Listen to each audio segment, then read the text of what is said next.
Hey everybody, Natalie here with Novel Thoughts. So let me tell you about what I read for August. So I spent most of August reading Jonathan Strange and Mr. Norrell. It's a 1,000-page book. I've already done quite a lengthy book review on, and so if you want to see it, go ahead and check out my Jonathan Strange and Mr. Norrell book review video. I spent most of August on that book and it was well worth the time. After that, I read Carpe Jugulum by Terry Pratchett. This is a copy from the library because I don't actually own this book. So this one was really fun. It's the last one of the Witches mini-series in the Discworld series. It basically is a parody of Dracula.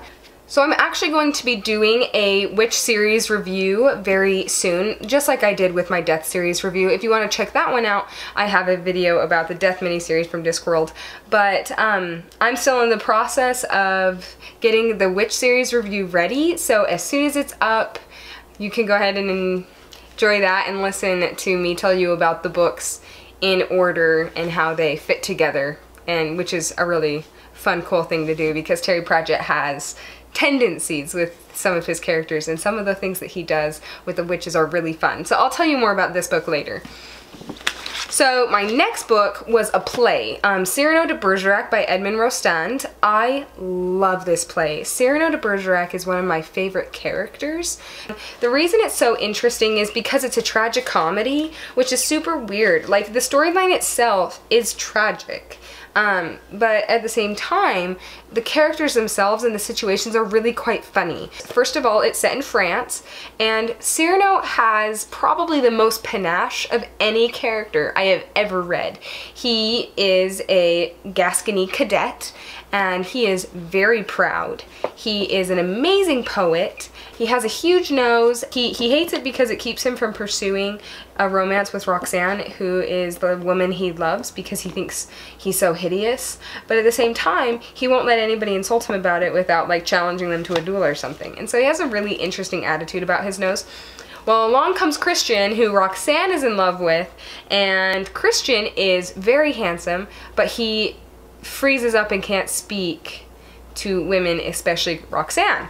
And so Cyrano hatches a plan that he is going to woo Roxanne with his words, but Christian is going to deliver them because he's the one that Roxanne is in love with, and he is the one who is handsome. Needless to say, I think everybody should read this book. There are a couple of very iconic scenes, like when Cyrano is wooing Roxanne from beneath her balcony, kind of like Romeo and Juliet, but it starts out being Christian, and then Cyrano takes over because it's too hard to whisper from the bushes, but Roxanne can't see him, so she thinks it's still Christian.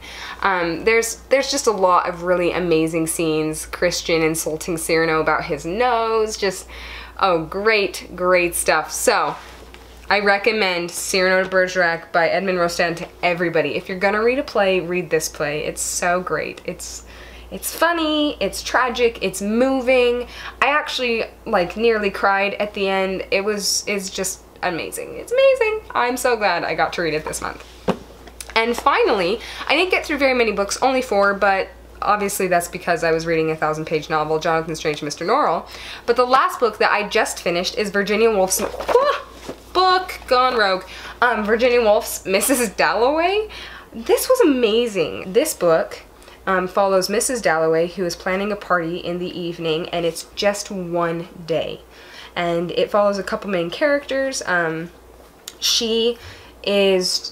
Mostly she is reminiscing and thinking back to her past, and eventually there are some characters who we get to follow their train of thought, and they're from her past, and so when they see each other again, what they think, past love, past disappointment, present disappointment, present excitement, all sorts of emotions are wrapped up in what these people are thinking about today. One of my favorite parts of this novel was Big Ben. So one of the best ways to know how you're transitioning to different perspectives, to different times of the day, to different themes, is because every so often Big Ben will chime, and as the time tolls out, Virginia Woolf will say, oh, we can hear Big Ben tolling out 3 o'clock.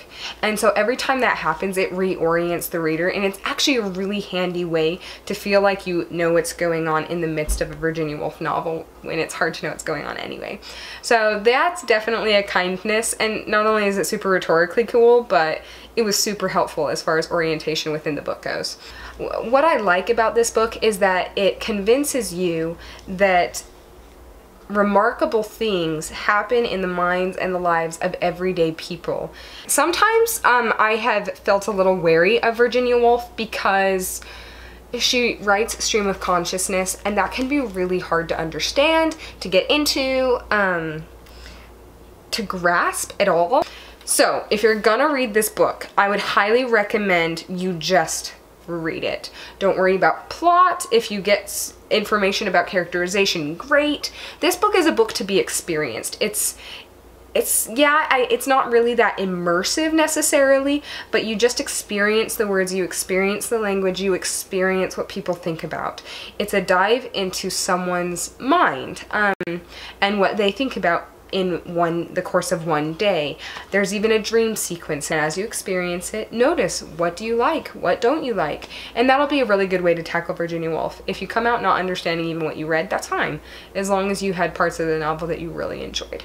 So that's what I read in August. What did you read this month? I really would love to know, so go ahead and put it down in the comments, and hopefully I'll get to read more next month, because I'm not really going to be endeavoring on 1,000-page novels anytime soon again. So I will talk to you guys next time on Novel Thoughts. Bye!